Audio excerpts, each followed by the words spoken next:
Banks are bracing for an influx of defaulting payments as higher prices across the board force Americans to use credit cards. It comes as over half of Americans earning a six-figure salary report that they're actually living paycheck to paycheck.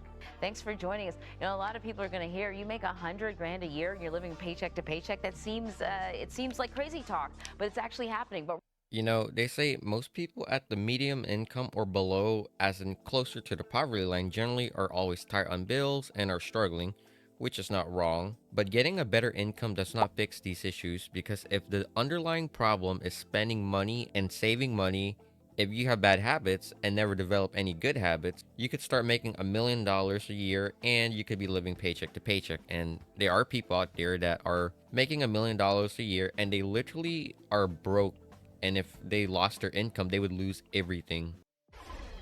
Welcome back. Well, with Thanksgiving almost here and holiday shopping already underway, Americans say they're feeling the pressure financially. That is according to a new report by the Lending Club. That's a financial services company. It found 60% of adults say they are living paycheck to paycheck heading into the holidays. Hearing that number, 60% living paycheck to paycheck, also kind of the inverse of that stat is 4 in 10 consumers consider themselves worse off than last year. Please understand, this video is from a year ago, but it doesn't mean the information is outdated.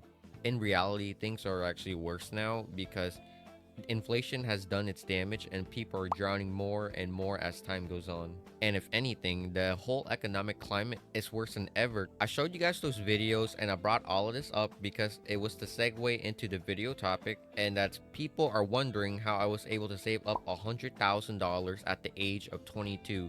I know people are interested in how I got to my net worth because my videos normally get 20 to 30 views, and out of nowhere this last video from 2 days ago got 1,000 viewers. This is the outlier and this is my best performing video. So people saw a 22-year-old kid was able to get to 100k.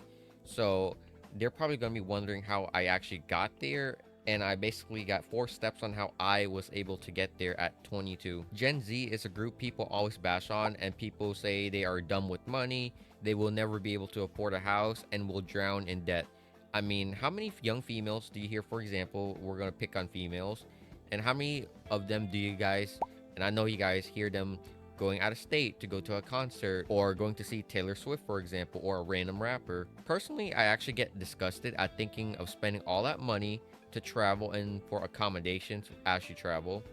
So being an outlier to the norm, and also considering most people in their 30s likely don't have $100,000 hard in cash, people really want to know my secret, and it's pretty simple. Alright guys, point number 1 is a good paying job. And guys, for me, I got my job at 18 years old, straight out of high school, no degree, no anything. And to be clear, I got lucky with this job. I pretty much became a box truck and semi-trailer mechanic. Not all of them are the same because most mechanics are hourly workers, right? You got your hourly workers who you have to trade in 1 hour for X amount of dollars. So if you work 1 hour, you make $20. If you work 10 hours, you make $200. And we are not trying to do that for 40 years, and most people are hourly. But for mechanics, some of them have flat rate, and basically flat rate is, and let's say I'm working on an engine, which I don't do, but for example, if a company will pay you $10 to do an engine replacement and you're a flat rate worker, it means that if you finish that job in 2 hours, then the company will pay you for 10 hours, and then you can jump into your next job. So imagine you get another engine replacement and you finish it in 2 hours. You will be paid another 10 hours. So in that one day, 4 hours of work, you will be paid for 20 hours. Think about it, 20 hours. Now, most people have a 9 to 5, they work 8 hours a day. So to get to 20 hours, you would have to work a little over 2.5 days. So you see what I mean? Because I'm a flat rate worker, even if I'm paid the same amount as someone working, $20 an hour hourly, I'm doing my work at 2.5 times the speed, which is about how fast I work at work, by the way. Like if a job pays me for 30 hours, the idea is I can finish the job in 15 hours, which is average. And I also aim to make 20 hours per day flat rate. But if I can do things faster, like 1/3 of the speed, so 30-hour job, finish it in 10 hours, then that would be amazing. But yeah guys, I'm saying it's lucky because my company has a lot of work, and also I'm flat rate. Most shops don't pay flat rate because it means paying your workers more, which is kind of sad. So if we were an hourly shop, I would not be making my income. Also, I'm lucky because they took me in at 18 years old, they trained me, and now I'm, a top performer. All right, number two is having a high savings rate. Some people spend literally 80-90% of their paycheck, right? Me, I save about 90% of my weekly paycheck. I don't splurge on anything, to be honest. My entertainment is gaming or watching anime or something, watching videos. I don't have new shoes, no new clothes. I don't eat out every day or at all, really. And I'm just always frugally by default. And this is probably one of the biggest and most important habit people need, because if you make $20,000, a year, and you're living paycheck to paycheck, then that's fair enough. You're not making a lot of money.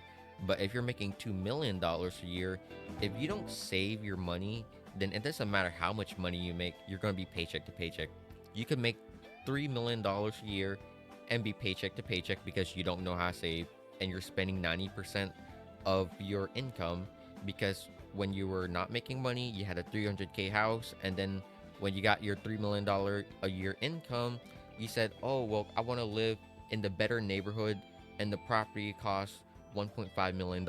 And now you got a 30-year anchor on your leg because now you have a mortgage. So, and that's also lifestyle inflation. Now, real quick, if you guys made it this far into the video, then hopefully you guys will like and subscribe to the channel and to the video, because that does do something for my channel, and it does help push my videos. And real quick, to really show you guys why liking and subscribing helps a lot, is because in this last video, the first 22 hours, it had 37 views, and in 2 days it got to 1k views.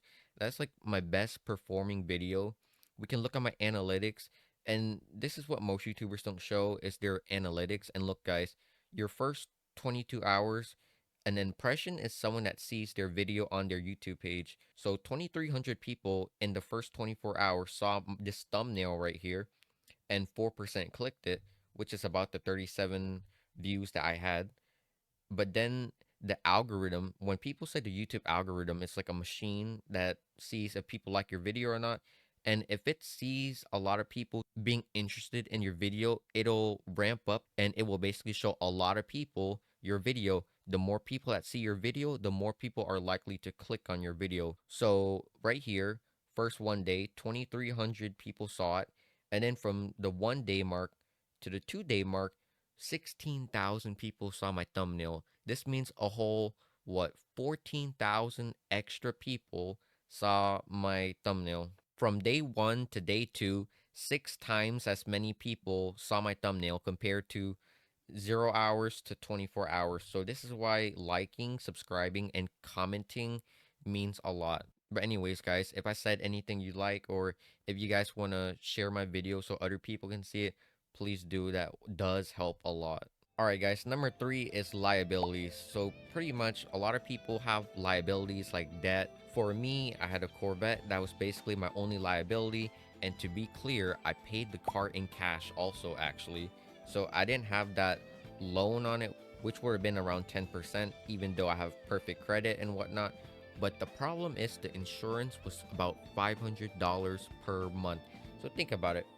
Even though the car is paid off $500 per month, most people, they don't have $500 to buy a Corvette. So if they were in my shoes, Gen Z, for example, they would have bought, and normally they buy a Dodge or a Mustang, a fast car, because they're young and it's super cool at a young age.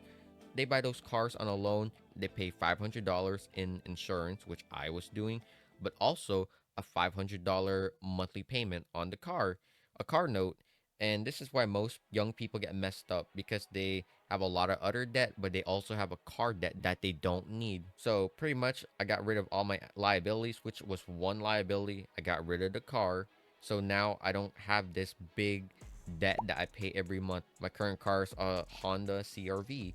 It's paid off for. It's super good on gas, and it's a beater, so I don't clean it. I don't care about it. If it gets into a crash and if it's still drivable, I'll still drive it until the wheels fall off, literally, because it saves so much money. And number 4 is a very interesting one. And I feel like it's not looked upon goodly by young people, and it's living with your parents. This is so big, guys, because think about it. If you're privileged enough to live at home past 18 years old, then do it if you can. It's not cool to move out. It really isn't, guys, because if you do move out, it means, think about it. You gotta change your phone plan, and you might have to, pay a phone bill now.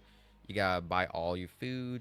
You gotta pay for your gas, electric, insurance. Now you gotta rent. So in most rentals, and depending on the area, your rental could be $1,000 a month, or it could be $1,500 a month average, unless you're living in New York City, and then the rent's like $3,000 a month. Let's say on average your rent is $1,500. That's rent alone. When you factor in all your other expenses to live, like food and whatnot, and what I just said before, you might be spending $2,500 a month just to live, just because you moved out. And if you were able to live with your parents, you could live for $100, $200, which is the grocery bill or something, right? Because you don't have to pay rent. That's saving 2,300 ish dollars per month, or saving $26,000 a year, all because you chose to live with your parents. So you guys tell me, is living with your parents cool or not? Is saving $20,000 plus per year cool or not? You tell me. You go look at the finances of someone who moved out at 18, 19, 20 because they said it was cool. Check their finances and compare them to mine. I'm living with my parents. I'm 22 years old. But guess what? You guys see my net worth, right? Pretty much the 4 bullet points of how I got to my 100k net worth at 22. It's nothing special. It's not a complicated formula. Pretty much get rid of your liabilities. Live with your parents if you can, because now your monthly expenses is low and you have no liabilities, aka no debt. And then if you have a good paying job, and then if you save a lot of it per week and per month, then you're golden. If you do all of this, but you're saving $100 or $200 per week, and it's not a lot, then at that point, you might have to get a better education, or just, a better job, or two jobs, which sounds bad, getting two jobs, but this is a sacrifice that you need to make in order to get ahead in life. I don't have two jobs because I have a good flat rate job, but if I didn't have my job, I would likely have two jobs, or I would be trying to figure out how to get a higher income. Because if you don't have a good income, you can't invest, and you can't get rich in life if you don't invest. But yeah, guys, that's pretty much it for this video. If you made this far, like and subscribe, because it really does help the channel out. As you can see, this one video literally doubled my subscriber count. And the more people that sees the video, the more people I can basically help and encourage. But yeah, Raishiro out.